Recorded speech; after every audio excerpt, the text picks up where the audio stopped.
Good morning, class. Today we are going to explore one of the most straightforward but very useful machine learning algorithms that is called k-nearest neighbor algorithms. So first of all, let me share with you why do we have to care about these algorithms. I'll take a look at some of the real-world applications in which the principle the idea of the nearest neighbor algorithm is due. If you have Amazon Prime movie, for example, once you search for a movie, you will get a list of recommended movie that is closely matched with the movie that you are searching. When you're surfing the web, they will try to figure out your interest and try to recommend it to you the article or the news or the video that is closely matches with your interest.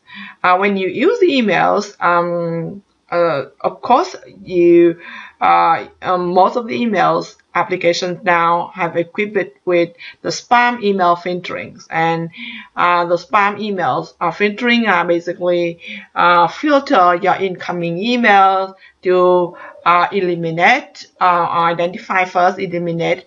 Second, those emails that closely match with the content of the spams. If you are into e-learning, if you're taking the course online, you can see that from time to time you get recommendation about the course that is closely related to what you have taken in the past. So all of these applications here use one of the principles, which is the nearest neighbor.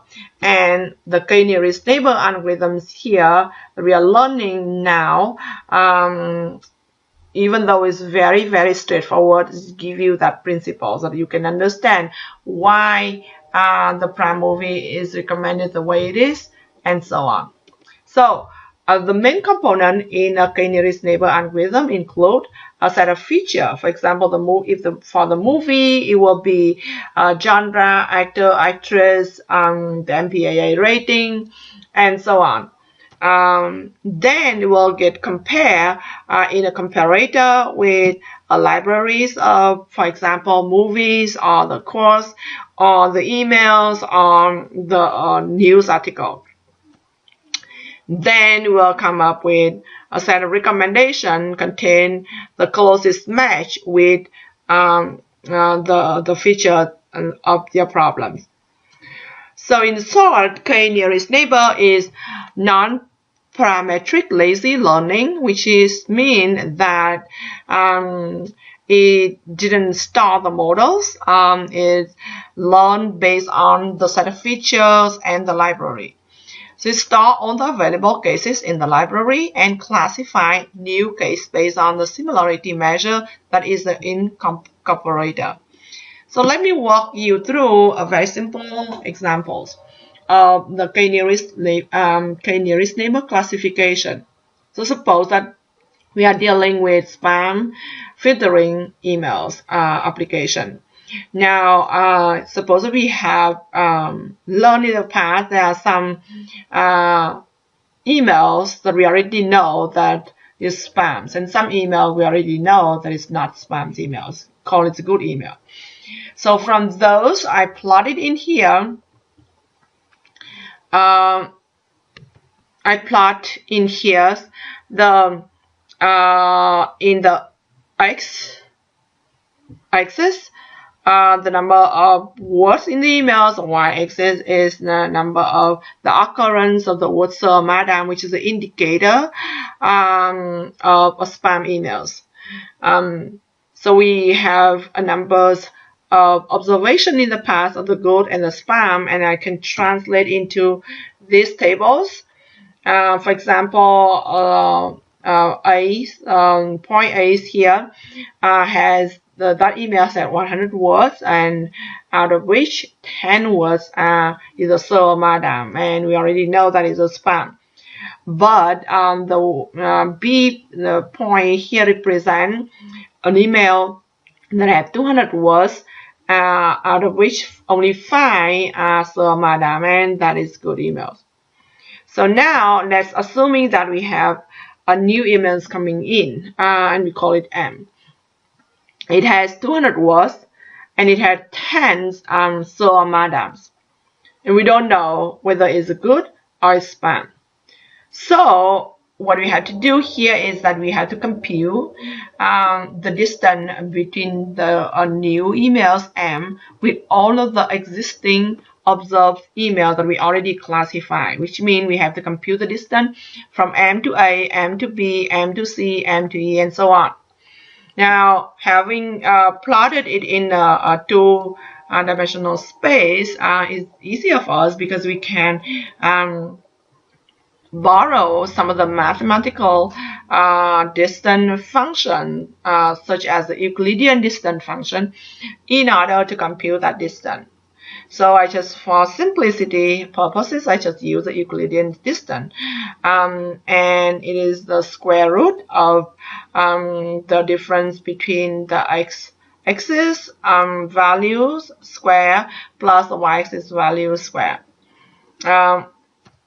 So now let's see how it works. Now I plug it in here. Now the x-axis for the M is 200. The value of the y-axis is 10.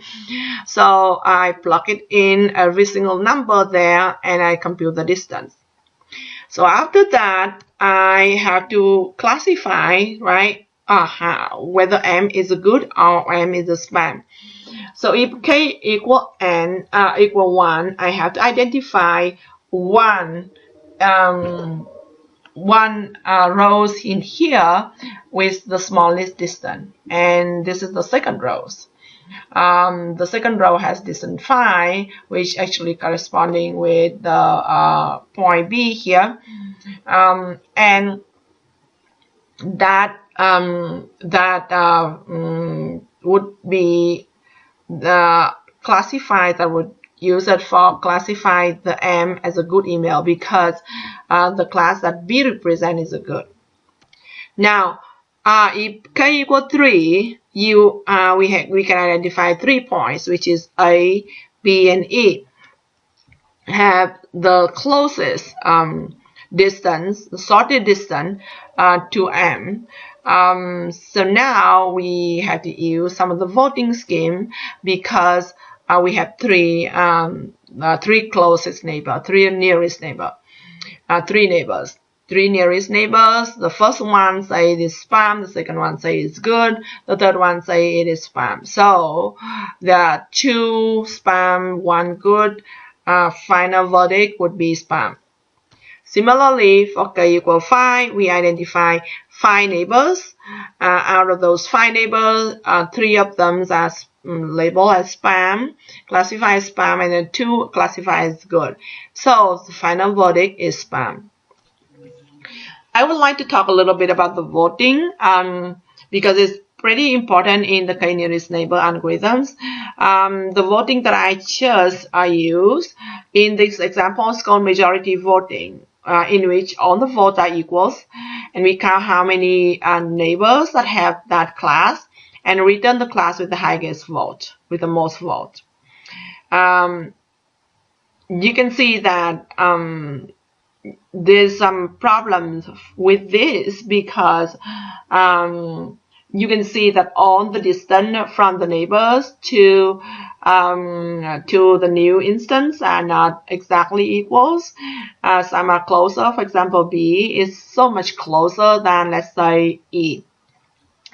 So therefore, we wanted to put in some kind of weight so that the closer neighbor get a higher vote. And that leads to the inverse distance weighting voting. In this approach, if the instance in the past, the exact match with the new instance, then the weight is positive infinity. Otherwise, it will be inverse of the distance from that previously observed instance to the new instance. Then we sum all the votes and return the class with highest votes.